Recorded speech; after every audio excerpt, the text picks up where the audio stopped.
Welcome to another edition of the Cross and the Crescent discussion group. This is a blog talk radio show dedicated to rightly dividing the truth between Christianity and Islam. We're here every Sunday afternoon at 9 p.m. Poland time and 2 p.m. Central Standard Time, 5 p.m. on Tuesdays. We're here for about 2 hours. And some days it's a little over 2 hours, especially when our friend Paul Sutcliffe hosts the show and he's on here forever. And then when I'm on here, I don't have a lot of endurance. I'm older than Paul and I just don't have a few days. Come on. Well, older is older, that's just the way it is. Okay, so today, just a couple bookkeeping things, folks. We have a video that is kind of like an advertisement for next Sunday's show. Next Sunday, we are going to be discussing Surah 9:5, and I'm sure we're going to include Surah 9:4 in that. And the reason why we're doing this is because of a post-debate. Am I right on this? This is from a post-debate discussion that Kenny Bomer and what's his name? What does he go by? Who's the guy that he goes with? CL Edwards. Oh. Yeah. But what does he go by? Yabba Dabba Doo Abu something. Yeah, Yaz Abuya Aziz. Jeez. Abu something Yazid, like that. Okay. Something like that. If you don't know CL was a Muslim, converted to Christianity, and for all kinds of time when he is a Christian convert, argued for the Trinity, professed a belief in Christ as the Son of God. He did a lot of work with Sam Shimon and David Wood, and I got a lot of money. Rode that. I don't know if he got a lot of money. Yeah, he got a lot of money. He got a scholarship to a college. Yeah. So he built Christians for a lot of money. All right, but either way, he got his jizya, I guess, from the Christians to get him educated. But anyway, he's used this to promote health, which I'm not against self-promotion at all. I do that on myself. And by the way, the people that are watching right now, you need to hit subscribe, like, share, ring the bell. Ring the bell, wage jihad on that bell and the like and share button, and get everybody here if you haven't. Today we have a very special guest, Lloyd De Jongh. If I'm mispronouncing it, correct me please. But Lloyd De Jongh. is De Jongh, like Stephen De Jongh. Like there was you know who Journey, the rock group Journey is? Okay, their lead singer was named De Jongh, and just okay. Why you guys let me get off topic? Stop that. Okay, so Lloyd De Jongh he has been making his rounds on a lot of the popular shows that we go to. He's been on Al Fadi's show, of course. Jay Smith's been at all kinds of time with Jay Smith. And have you been on David Wood's show yet with David? I was mentioned briefly on David Wood's show. I was one of the top 5 finalists recently. But okay. Right. No, I've not been directly with him. Okay, well, if you haven't been over to Lloyd's channel, you need to go over to his channel and subscribe to it, because this guy, and I'm going to tell you, Lloyd, I was able to download your file that you had put out there on Google with all of your resources, and I felt like I stole something. I actually hid it so nobody else on my computer, so nobody else can find it. It was just absolute treasure trove of things to have, and we appreciate you putting that out there for everybody to go through, peruse, and learn from. So I invited Lloyd onto the show because of his expertise when it comes to the Sharia, when it comes to Islam itself, and providing a polemic for it or against it, however you want to coin the term.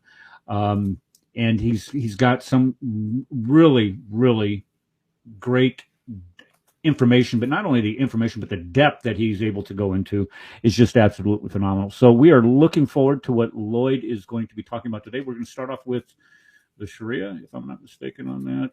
I just basically said, hey, you come on and you just do whatever you want. because I've seen him everywhere before, or all kinds of different places before, and whatever he's gonna talk about, people are going to be interested in listening to. So, Lloyd, the microphone is yours. Take us any direction that you want to go. You have an hour and 49 minutes. Not a minute. I'm kidding. Take as much time as you need, brother. Okay, so guys, get some extra sandwiches. Call your office. Tell them you'll be late for work tomorrow morning. We're going to be here for a while.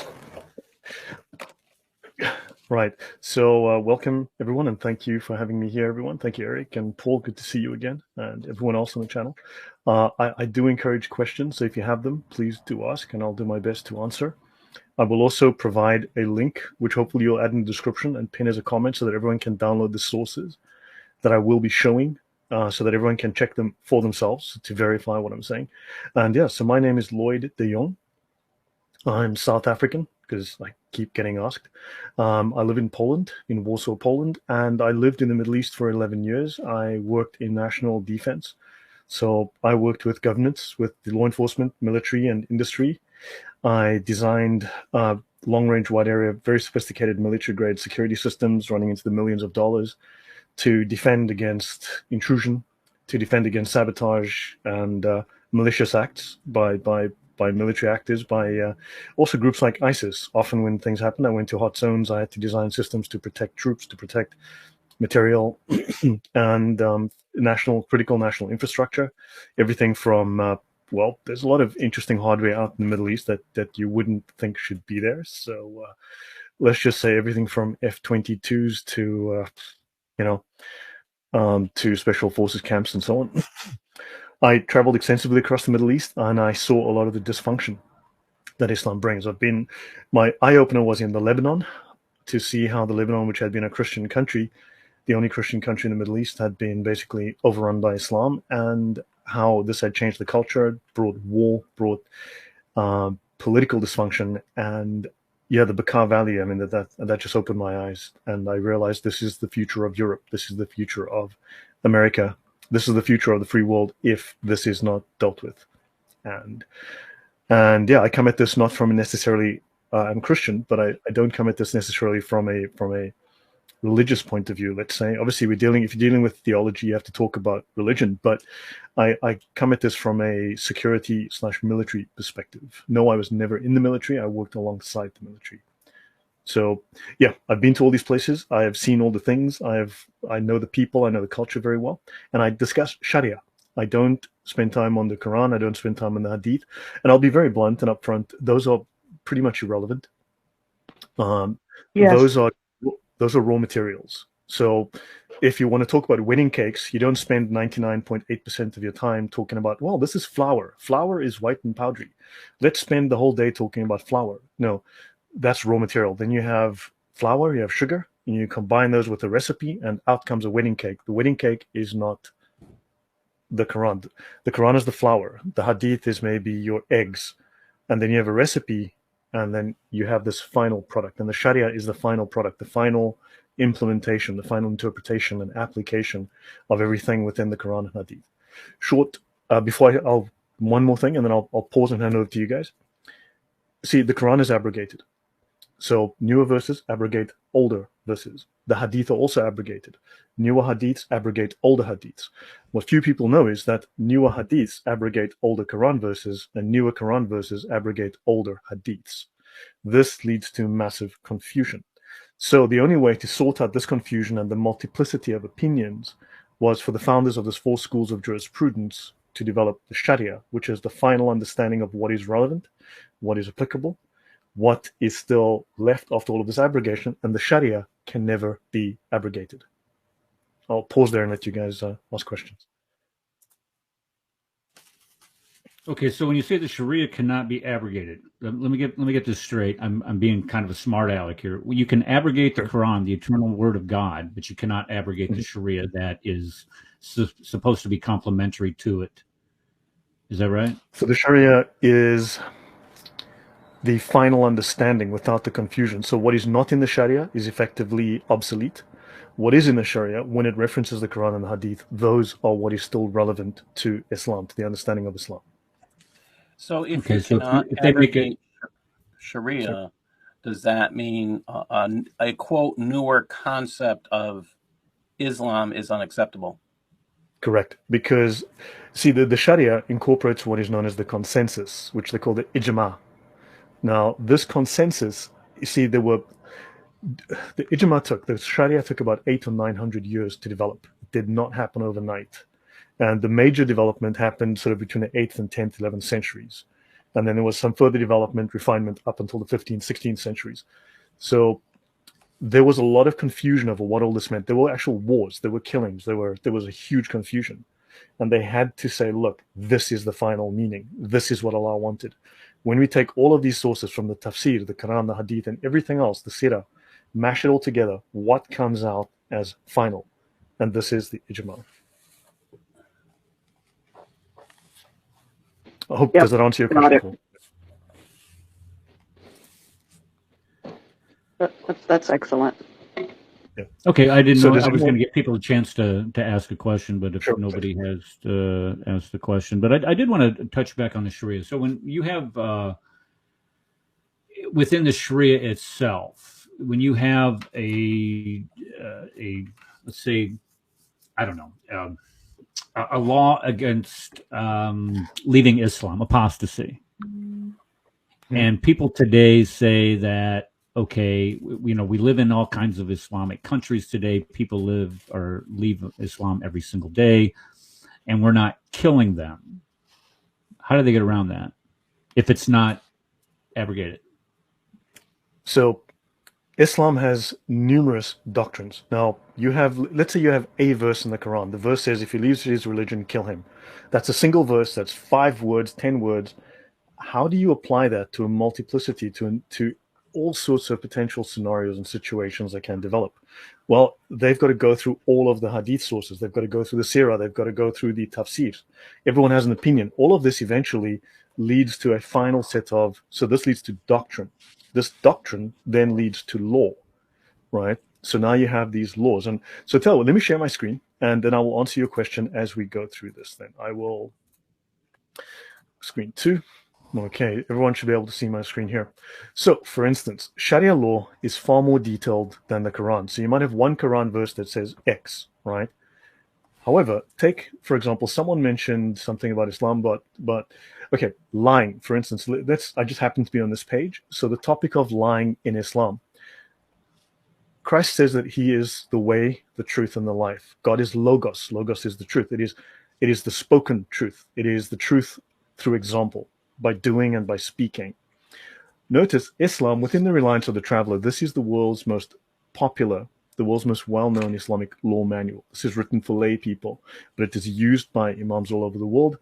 Notice they have a chapter here called Lying, section R 8.0. And of course, you can see here within this chapter on lying, they have permissible lying, section R 8.2. They also have lying in circumventing those forbidding the permissible. Now, these are technical words. They mean something specific. We are forbidding the permissible. We are fighting against Islam. We are speaking out against. We are not allowing it to spread freely. So they must lie to circumvent us. And 2, you have your obligatory lying. So lying in Islam is obligatory if it advantages Islam and if it advantages the Muslim.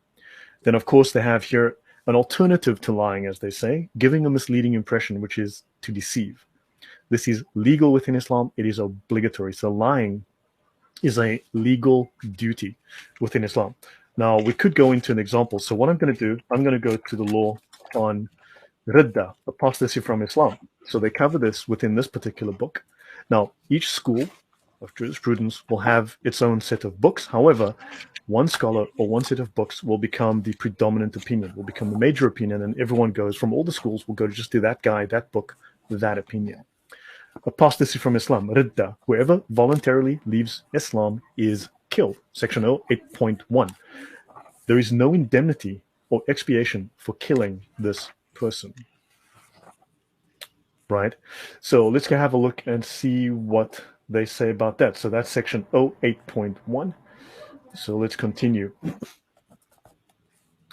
So when it says there's no indemnity, what you mean by that is there's no punishment for a person. There's no punishment. They're not going to hold it against him. Okay. Correct, and we'll see this now. So, for instance, you see, so now you have a verse in the Quran. Okay, great, there's a verse. How was it applied during the life of Muhammad? How was it applied during the life of the companions? What were the use cases for this? And then that becomes doctrine. Those are examples. If no example exists directly from the revelation, right, then how do we apply this? How do we use reason, logic to apply this to situations that weren't explicitly covered? And then that becomes your laws. Leaving Islam is the ugliest form of unbelief. It is the worst, and it may come about even through sarcasm, or you may say something out of fear. So apostasy is very easy to do in Islam. Now, under full Sharia, you asked, see, we're not in a caliphate, so we do not have full Sharia.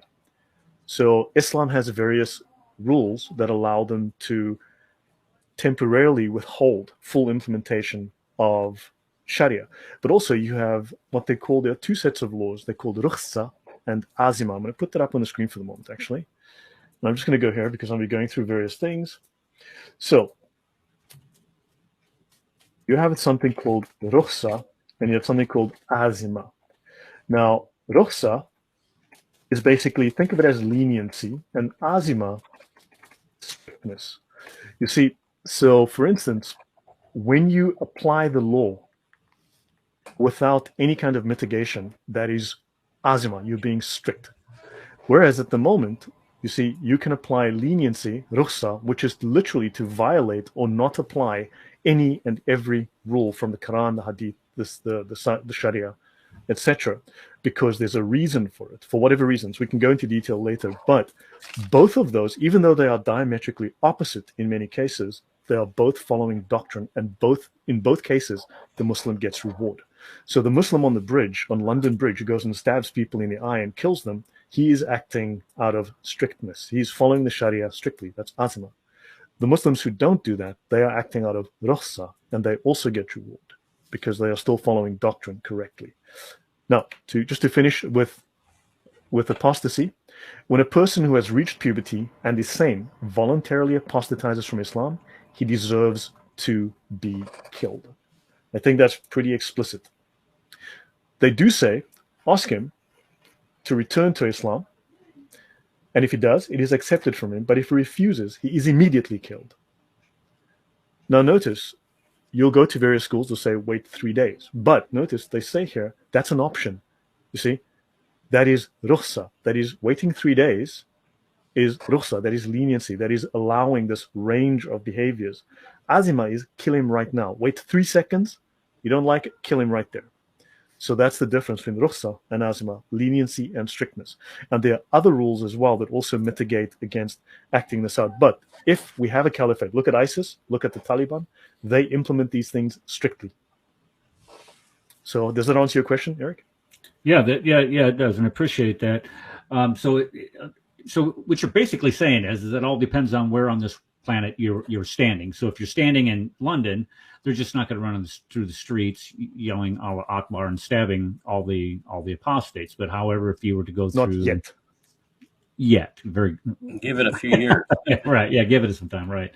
But if I was like in say Pakistan, and I was out there blaspheming Muhammad, saying Muhammad is this, that, and everything but a decent human being, then I could probably expect the azima type application of the Sharia. Correct. Then they will enforce it strictly. So Sharia will be, now some people are doing it on a curve. Some want it suddenly, now. They want it immediately. And some are willing to wait, take their time. So you have this little interplay between those who are strict and those who are lenient, those who are using this, well, not fully strict, let's just say. Now, something I want to introduce as well that people might learn from the Sharia. So within Christian belief, now Christianity is not a religion of law. Islam is a religion of law. And it makes no difference between moral law, civil law, and ceremonial law or ritual law. So within Judaism, for instance, you have ritual law. For instance, wash your hands before you eat. Right? That is part of the ritual law of the Pharisees. Jesus chastised the Pharisees for that in the Bible, for instance, right? For not doing so. That is ritual law. Moral law, of course, thou shalt not murder, thou shalt not rape, thou shalt not lie, thou shalt not steal, etc. That is moral law. And then, of course, you have civil law, which is enacted by the courts. Islam makes no distinction between those three. all of them are the same as far as Islam's concerned.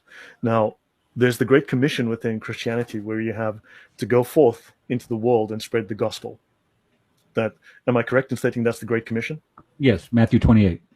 Go ye therefore Right. and teach all nations, baptizing in the name of the Father and Son and the Holy Ghost. Man, and was I a good little Lutheran boy or what? That's exact. Excellent. Okay, go ahead. Yeah. So now this is the Islamic Great Commission, commanding the right and forbidding the wrong, or commanding virtue and forbidding vice. They'll give it a bunch of different names, right? Commanding the right and forbidding the wrong. So let's have a look at just the outline. So there's an obligation. Now, these are all legal terms. They're not randomly selected words. Understand that the Sharia books, Muslims will say, oh, that's just some random book that was only valid for 12 minutes in the 14th century, was read by 3 people, and it's now a museum piece, and no one does that, right? Understand that there are certain projects put forward by various Islamic governments, put forward by various Islamic institutions, major institutions, and they prioritize the translation of critical Islamic books. This was one of the very first to be translated into English because it is so important. What was the name of this book again? The Reliance of the Traveler. Oh yeah, okay. Let me ask you a question about this because we've had to deal with this on the show before. Let's say I'm an imam here in the United States, and I make the statement, well, I have never heard of nor read The Reliance of the Traveler. Would that person be truthful in saying that? That may be the case. However, don't forget, it is legal to lie. In fact, it is obligatory to lie. I've actually had that particular lie stated to me in a public forum. So, but the guy had already lied, so I called him out and called him a liar, which was pretty bad. Yeah. Understand, it is illegal for Muslims to share the Sharia with you. It is actually treason because they are revealing secrets. In fact, technically, it's weaknesses of Islam. So the Sharia is considered, in a real sense, a weakness. It is the threat doctrine of Islam. It's the operational doctrine of this group. And so hold on. So, I'm sorry. It's illegal for a Muslim to discuss or share the Sharia with a non-Muslim. Yes. Yeah. It's treason. The penalty is death.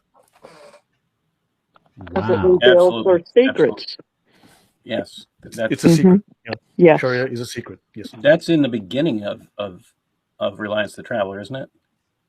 That's one of the early ones. I mean, there's a number of things you have put together, but yeah, I'll show some of those things. I'll actually touch on all of this stuff.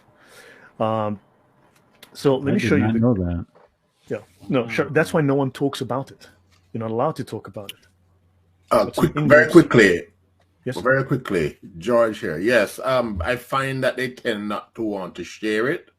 However, what if they counter by saying, "Oh, that's just cultural. Oh, you're just relating." That's law always of a specific country. Okay, you know what? Let me deal with that for you right now. Give me a second. I will bring up a resource. That's a good question. It's a very good question. Well, the idea of not being able to share one's faith or the justifications for it, it'd be like saying, well, I'm not going to talk to you about what the early church fathers had to say. Right. That's insane, is what that is. Okay. So to deal with George's question, which was a very good question, actually, thank you for that. I want you to see here.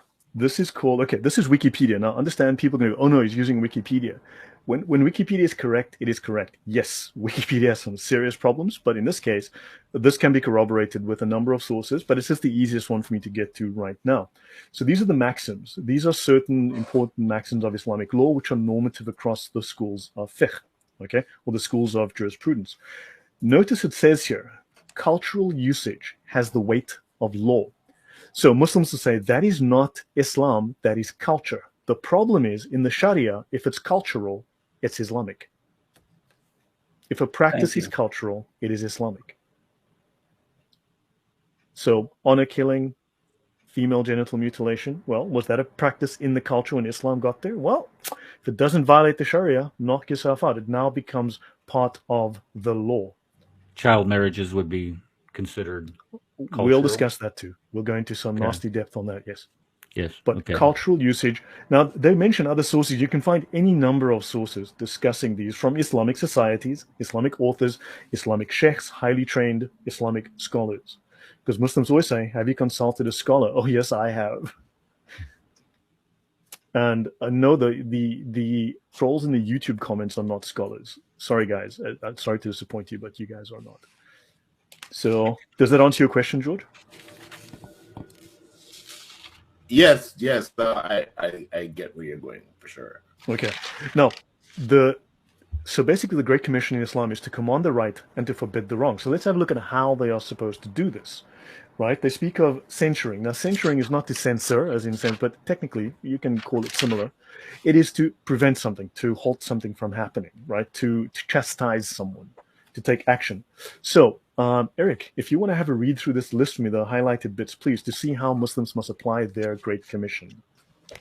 Okay, so you got the degrees of severity, explaining that something is wrong, forbidding the act verbally, censuring with hard words. Oh, that's a good one. Writing the wrong by hand, intimidation, assault, force of. This sounds like a rap sheet that somebody would have if they. It sounds like a mafia instruction manual. Yes. A list of crimes somebody could be charged with. Yeah, go ahead. So understand, when they say censuring with harsh words, this explains why Muslim apologists will start to use vile, abusive language, because they're instructed. When you read through this, it says to use abusive. So censuring with harsh words, they speak of vile language, to use abusive language, to start to disparage, insult, belittle, denigrate, and swear at whatever insults you want to perform. Right? This is considered legal. It is considered holy. It is considered moral. This is how Muslims must basically proliferate their deen, using assault. And understand, this is a recommended order. This is not an obligatory order. You can start here if you like.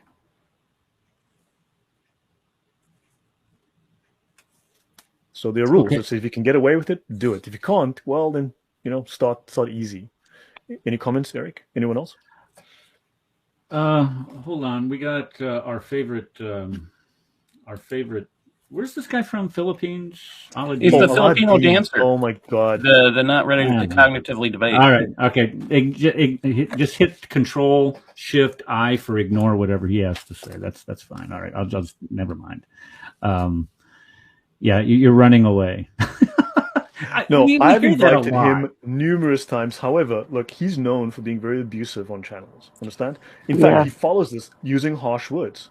That is in the instruction manual. I mean, we can go into detail. This is just the index, right? But also notice he's lying too, because I've said, you and me, let us discuss the Sharia. I will read the Sharia. I'll provide the rulings. Give us your comment. It's not a debate. It's a discussion. Joe Rogan is very popular for having talks, asking questions. Notice he always says comparative Islam versus Christianity, because Islamic, that's not a debate. That's not it. Right? But notice he wants to have this discussion because they want to force the discussion towards Christianity and away from Islam. They cannot defend Islam. Right. They know what's in it. But notice I also, offer to debate him on what, and I have him defend that the Quran is a clear communication device, and he never accepts. So he runs from the debate all the time. And he's not cognitively ready to debate. It took us almost an hour to try and explain what the word debate meant. Yeah. Now, you see this term, adab al-jadal, that I've got here? This is not known to many people, but Islamic debate Islam has a particular form of debate based on sophistry, rhetoric, and propaganda, right? So based on deception, sophistry, and propaganda. The name for it is adab al-jadal. Now, I'll go into this later. I can actually bring up the notes and show you guys step by step. But Islamic debate is designed to be deceptive. It is designed to not find truth. It explicitly is designed not to find truth. In fact, let me go here. It is designed to convince, to win. Okay? So let me see if I can find it here within the resource. Here we go. Notice here, this is a very simple discussion. This is a very simple definition from the Encyclopedia of Islam. Adab al-Jadal. In theology and law, a method of debating, this is the Islamic method of debating, in which we discussed questions that were controversial. It was not a matter of finding the truth, but of convincing the opponent. Okay, Lloyd. Yeah? The YouTube video was not available now. Say again, please. Sorry. We're not streaming on YouTube now. Oh. Say that again. What? Whoa. Oh my. YouTube is not streaming now. Yeah, all of a sudden it Oh stopped. no. Really? Wow. It says we stopped streaming. Wow. Where does it say? Where does it say this? It just did. It just did. It says we stopped streaming 29 minutes. It says we stopped. That right there. The account has been terminated. What? Who? What? That you are blocked. You have been your account has been terminated on YouTube. It says.